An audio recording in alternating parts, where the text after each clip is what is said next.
Vedant. Just based on your answer, you haven't seen a major military operation, and you oppose a ground military operation in Rafah. You support Israel in going after Hamas. You're saying Hamas is embedded within the civilian population. Obviously, this is how the Israeli can go after Hamas. And these consequences would look like what we have seen during the weekend.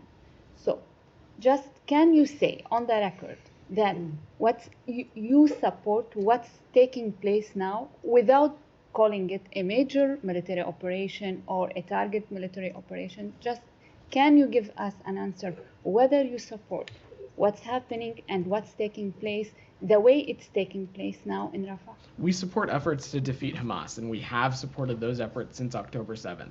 Of course, at every measure, we have continued to stress the moral and strategic imperative to make sure that these military operations are conducted in a way that minimize civilian casualties. Obviously, just based on the imagery, the events of this past weekend failed to meet that mark. That being said, we do continue to support efforts to take out Hamas terrorists, which our partners in the IDF indicated that they did over the course of the operation this past weekend.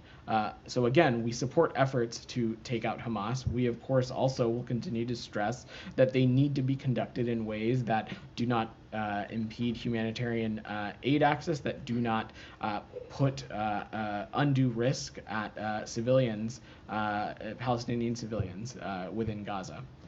One more question, if I may. Regarding the tension, nobody can deny that there's a tension growing between the Israeli and the Egyptians.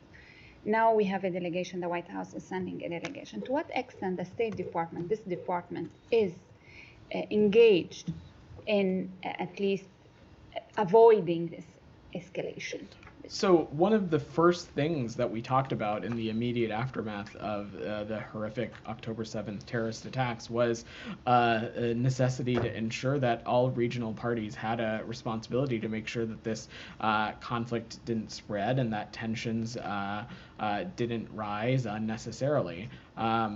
As it relates to the Rafah border crossing and the engagements that are ongoing between our partners in Egypt and our partners in Israel, we'll continue to play a role in that conversation as we want to continue to see progress made in opening that crossing. We think that it is an important conduit for the overall humanitarian aid situation into Gaza, but I don't have anything to preview beyond that. Thank you.